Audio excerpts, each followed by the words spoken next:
وہ مسلمان جسے اس کا دین ہتھیار بنانے اور گھوڑے پالنے کے لیے ترغیب دیتا تھا۔ جب امریکی صدر ٹرمپ نے سعودی عرب کو جتلایا کہ امریکی تحفظ کے بغیر تمہاری حکومت 2 ہفتے بھی نہیں چل سکتی، انہی دنوں سعودیہ میں ایک اونٹ کو 16 ملین ریال کا سونے کا ہار پہنایا گیا تھا۔ اسلام کا کتنا عبرت ناک منظر تھا جب معتصم باللہ آہنی زنجیروں اور بیڑیوں میں جکڑا چنگیز خان کے پوتے ہلاکو خان کے سامنے کھڑا تھا۔ کھانے کا وقت آیا تو ہلاکو خان نے خود سادہ برتن میں کھانا کھایا اور خلیفہ کے سامنے سونے کی تشتریوں میں ہیرے جواہرات رکھ دیے۔ پھر معتصم سے کہا، کھاؤ، پیٹ بھر کر کھاؤ، جو سونا چاندی تم اکٹھا کرتے تھے وہ کھاؤ۔ بغداد کا تاجدار بے چارگی اور بے بسی کی تصویر بنا کھڑا تھا۔ بولا، میں کیسے سونا کھاؤں؟ ہلاکو نے فوراً کہا، پھر تم نے یہ سونا اور چاندی کیوں جمع کیا؟ کچھ جواب نہ دے سکا۔ ہلاکو خان نے نظریں گھما کر محل کی جالیاں اور مضبوط دروازے دیکھے اور سوال کیا، تم نے ان جالیوں کو پگھلا کر آہنی تیر کیوں نہیں بنائے؟ تم نے یہ جواہرات جمع کرنے کی بجائے اپنے سپاہیوں کو رقم کیوں نہ دی کہ وہ جان بازی اور دلیری سے میری فوج کا مقابلہ کرتے؟ خلیفہ نے تعصب سے جواب دیا، اللہ کی یہی مرضی تھی۔ ہلاکو نے کڑک دار لہجہ میں کہا، پھر جو تمہارے ساتھ ہونے والا ہے وہ بھی خدا ہی کی مرضی ہوگی۔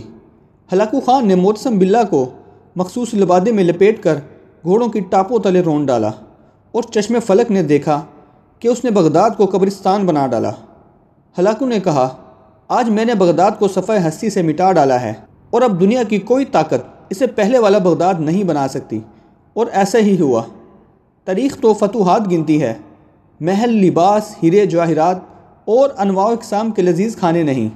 رسول اکرم صلی اللہ علیہ وآلہ وسلم کے گھر کھانے کو کچھ نہیں ہوتا تھا مگر دیوار پر تلواریں ضرور لٹکی ہوئی ہوتی تھیں۔ ذرا تصور کریں، جب یورپ کے چپے چپے پر تجربہ گاہیں اور تحقیقاتی مراکز قائم ہو رہے تھے، تب یہاں ایک شہنشاہ دولت کا سہارا لے کر اپنی محبوبہ کی یاد میں تاج محل تعمیر کروا رہا تھا، اور اسی دوران برطانیہ کا بادشاہ اپنی ملکہ کے دوران ڈیلیوری فوت ہو جانے پر ریسرچ کے لیے کنگ ایڈورڈ میڈیکل اسکول کی بنیاد رکھ رہا تھا۔ جب مغرب میں علوم و فنون کے بم پھٹ رہے تھے، تب یہاں تان سین جیسے گویے نت نئے راگ ایجاد کر رہے تھے اور نوخیز خوبصورت اور پرکشش رقاصائیں شاہی درباروں کی زینت و شان بنی ہوئی تھیں۔ جب انگریزوں، فرانسیسیوں اور پرتگالیوں کے بحرے بیڑے برصغیر کے دروازوں پر دستک دے رہے تھے، تب ہمارے ارباب و اختیار شراب و کباب اور چنگ و رباب سے مدہوش پڑے تھے۔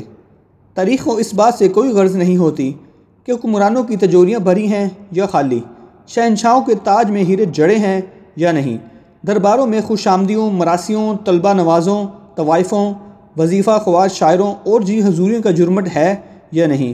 تاریخ کو صرف کامیابیوں سے غرض ہوتی ہے اور تاریخ کبھی کوئی عذر قبول نہیں کرتی۔ یاد رکھیں، جن کو آج بھی دولت سے لگاؤ اور طاغوت کی غلامی کا چسکا ہے، ان کا حال بھی خلیفہ معتصم باللہ سے کم نہیں ہوگا۔